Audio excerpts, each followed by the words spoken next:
in case you're curious, I have mint tea with a little bit of almond milk and honey. Yummy. In my T-Rex mug. Got this from a student. You know who you are. Thank you. Hey guys, Mary Languish here. Welcome back to my channel. Today I wanted to talk to you about art challenges, specifically Inktober. So let's dive in. So if you don't know what Inktober is, it is a month-long challenge in October that every artist that wants to participate gets to do like an ink drawing in ink every day of October. And there's a prompt list, official prompt list you can follow, but you don't have to, and you can post your work on your social media, online, tag Inktober, whatever. It's just kind of been a fun challenge. It started in 2009, and Jake Parker, who is an illustrator, wanted to just improve his inking and drawing abilities by kind of creating this challenge for himself, and then it sort of just caught on and became sort of this big thing. So you can follow the official Inktober Instagram page to kind of see what they're up to. They actually have sort of a year-long challenge with a prompt every week. But yeah, you can go check it out. There's lots of amazing things that they get to share. It's all related to ink though. So ink drawing, ink pen, ink, India ink from a bottle with a brush, any kind of ink is what they tend to highlight. So go check that out if you don't know what Inktober is. But I want to talk a little bit about just why Inktober and why art challenges and how to go about it depending on where you are in your art journey. So why Inktober? There's a lot of art challenges out there, and Inktober is the one that I have done the most. There's another challenge called the 100-Day Project, where you spend 100 days working on a project, and that's very loose. You can decide what that looks like for yourself. I did that 1 year. And then another one that I've done is Slowvember, where for the month of November, you work on one project for the whole month, slowly making adjustments and progress on that one piece for the entire month, and documenting your progress of that. I did that 1 year right after doing Inktober, so went from back-to-back challenges, which was fun.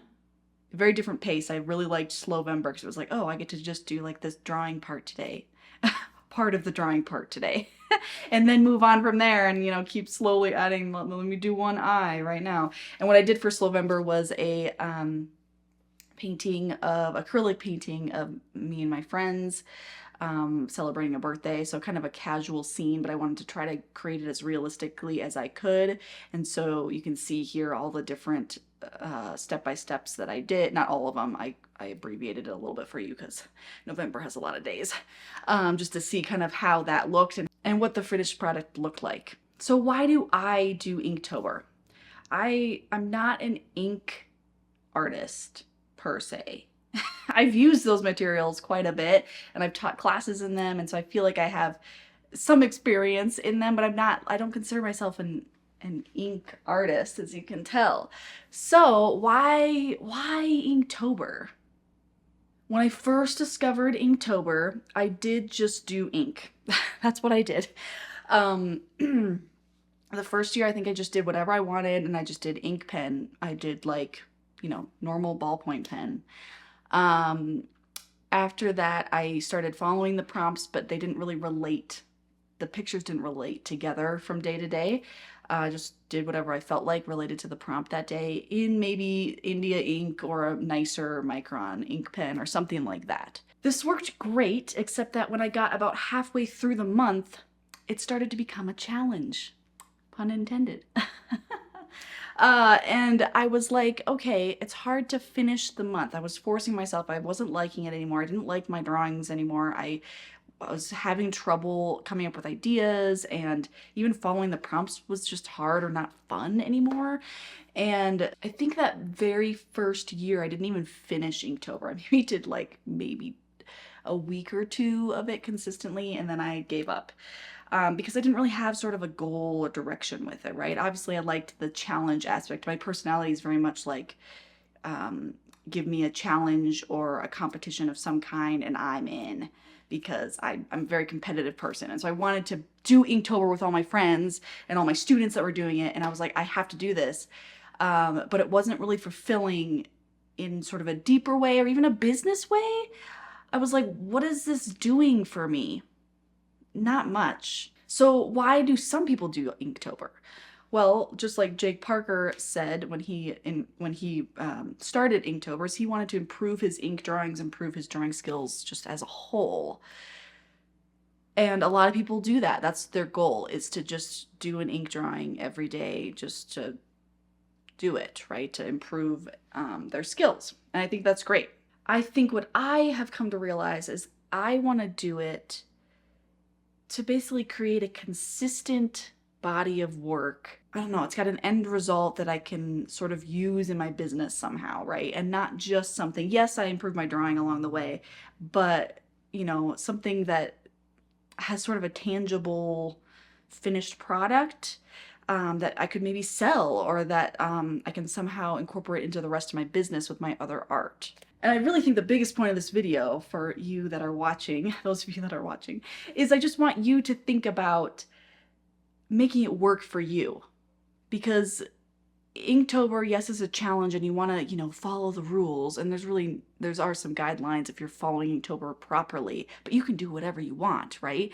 And so make it work for you. So I'm a busy person. I will have to admit, and I don't take pride in that necessarily, because our society takes too much pride in being busy. But if I look at my life as a whole, I'm a mom, I'm a wife, I'm a business owner, I have a YouTube channel, I teach art classes, I paint, I sell my work. Like, I have a lot going on. And I can't just be like, oh, I'm gonna just like try to waste my time, spend my time on these little ink drawings for a whole month. I mean, I could do a challenge every month if I wanted, or more, but it just doesn't make sense, right? So you have to really think about how to make it work the best for you. For me, in my story, I have to make it work for my business. I have to make it useful. I have to make it worth my time. It can't be an extra thing that I am doing, even though it is. It's ironic, isn't it? This is what I do for Inktober, and this is what I've done over the years to kind of figure out what's gonna work best for me. So I use this challenge every year, and I could use other ones, but I just happen to use Inktober because it's the one I've done most consistently, and I think it's a good time in the year because it's leading up to the holidays. It's kind of after my busy summer fair art selling season, and it's between like that and kind of working on online content stuff. So it's a great time of year for me to be kind of creating a small body of work in a short amount of time consistently, that can be used in my business. And I want to make Inktober so that I can have them as little art pieces, little originals that didn't take me very long to make. And I have 31 of them by the end of the year, to sell at art fairs, to have sort of as like small original works that I can charge a smaller amount for, and also just for like open studios or open shows or whatever, to be able to have some original work that didn't take me very long that I could kind of whip out to have available. So how I do it is I really use whatever medium I want to and do whatever subject I want to. Medium, I tend to, for these Inktobers every year, use watercolor. Watercolor with ink. A lot of times I'm using an ink pen with watercolor. So I'm not breaking the rules completely. Don't judge me. But I've also included like metallic paints. I've used acrylic, I've used pens, I've gel pens, I've used tons of stuff, and made it exciting and fun for me. I explored new materials or new subject matter. I tried to either loosen up more or tighten up more depending on kind of what my other work was looking like at the time. So those are ways that have kind of made it work for where I'm at in my art journey. So other things I've done over the years, I've done Inktober for, I think it was 9 years. I look back, it's like 9 years as of this year. Some years I used the prompts. Early years I used the prompts a lot. And then in recent years, I didn't use the prompts at all. Looked at the list and was like, nah, not feeling it. This year, I am using the prompts because they happen to just like be made for me. It's weird. They're perfect. So really up to you. And there's other prompt lists online. People do Halloween themed prompts. You can really find any prompt list you want for Inktober. But obviously to get the official one, you have to go to the Inktober Instagram account or website to find that. 2 years, I don't remember if they were back to back or not. I think they were back to back.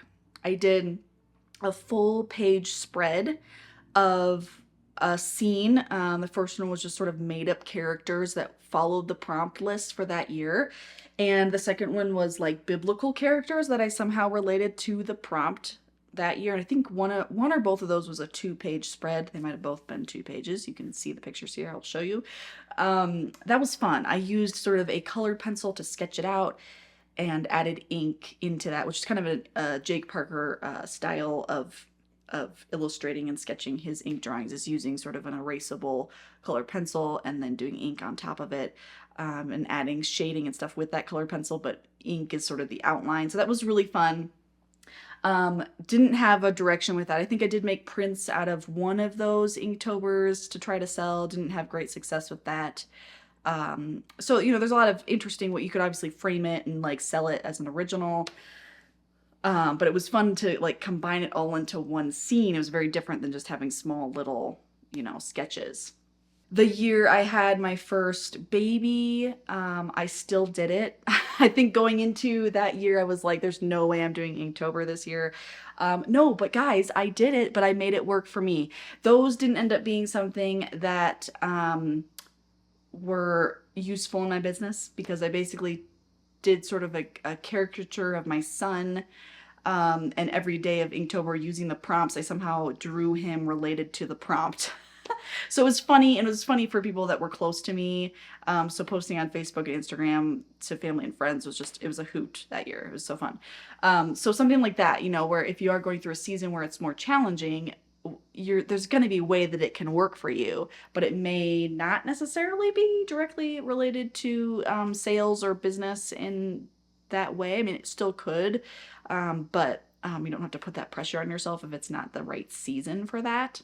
And then in recent years, I have focused on landscapes because my current work, as you can see some things back here, my current work is landscapes, focusing on the sky, lots of color, lots of dramatic lighting. And, you know, that's what I'm loving right now. And so with my Inktober, sometimes I wanted something different so that I have a little bit of a balance.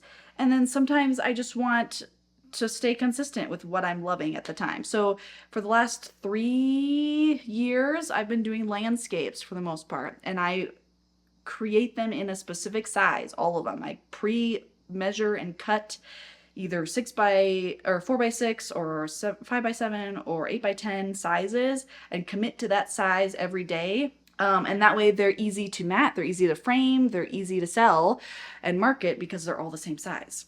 So that's been really fun because I can sort of prep it ahead of time with the paper anyway, the surface that I'm using, and it's just ready for me to go. And then I can stay somewhat consistent. So one year I did landscapes, I think they were 4x6 size, and I incorporated a lot of the metallic watercolor paints into my watercolors. I don't think I used any ink pen that year. I just did watercolor.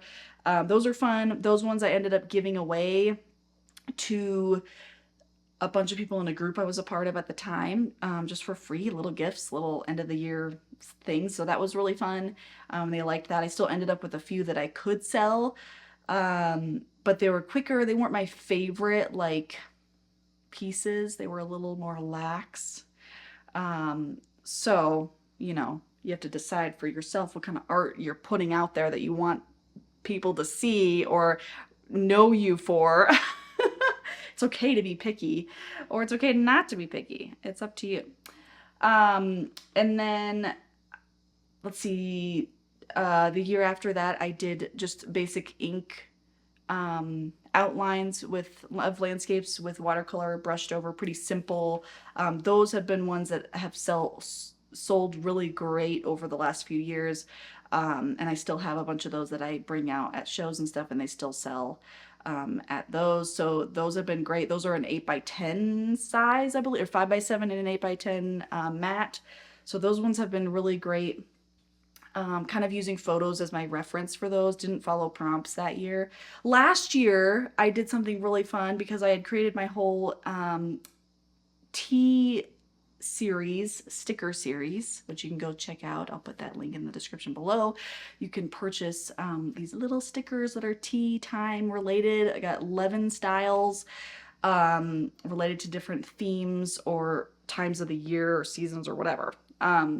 And so that year is when, last year is when I made those stickers. And I was like on a tea theme. And so I basically for Inktober was like, you know, I'm just going to stick with tea. And I made 4x6 size little papers. And I just did a little tea set on each one every day of Inktober. Super easy. It took me like under 5 minutes to create one. Little ink drawing of the outside and then just like paint it however I want to. Those have been selling great, and I still have some of those, and so those come out, you know, so variety within my work is great for when you have shows and are selling some of your art. And then this year I am doing ink and watercolor landscapes again, incorporating some, mostly watercolor and ink, but incorporating some gouache and some acrylic, some neon acrylic, because I'm into some of the neon pinks and stuff with my skies and suns. And so I've been using my acrylic paint in sort of a watered down approach to create these skies, which has been really fun.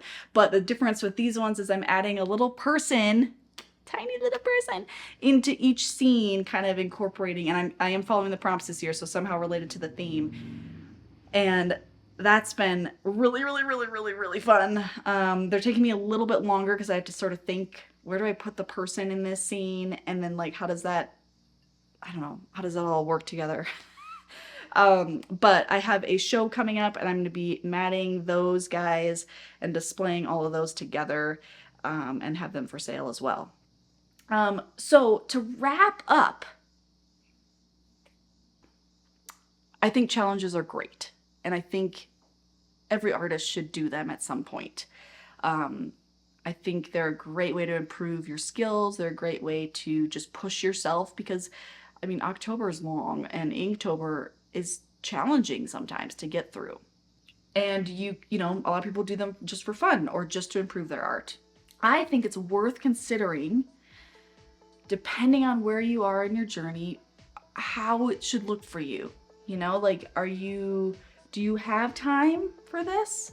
Do you want to be doing it? Does it sound at all appealing? Do you think the increase of some of your work is beneficial? You know, ask yourself these questions. You know, is it worth your time? Is it worth your energy? All depending on where you are in your art journey.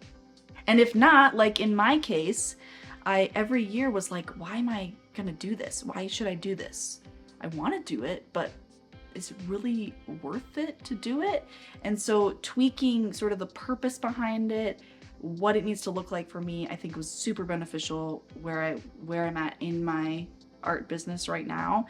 And I had to make it sustainable. I had to make it quality. Yeah, it has to create value for my business in some way. What does that look like for you? I hope you can think about that, ponder that.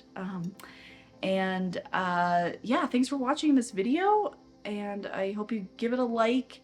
Subscribe to this channel if you haven't already. I do lots of art content. I also do our art teaching content, all sorts of stuff. So stay tuned if you're creative. Happy creating, and good luck on your Inktobers or any art challenge you participate in this year.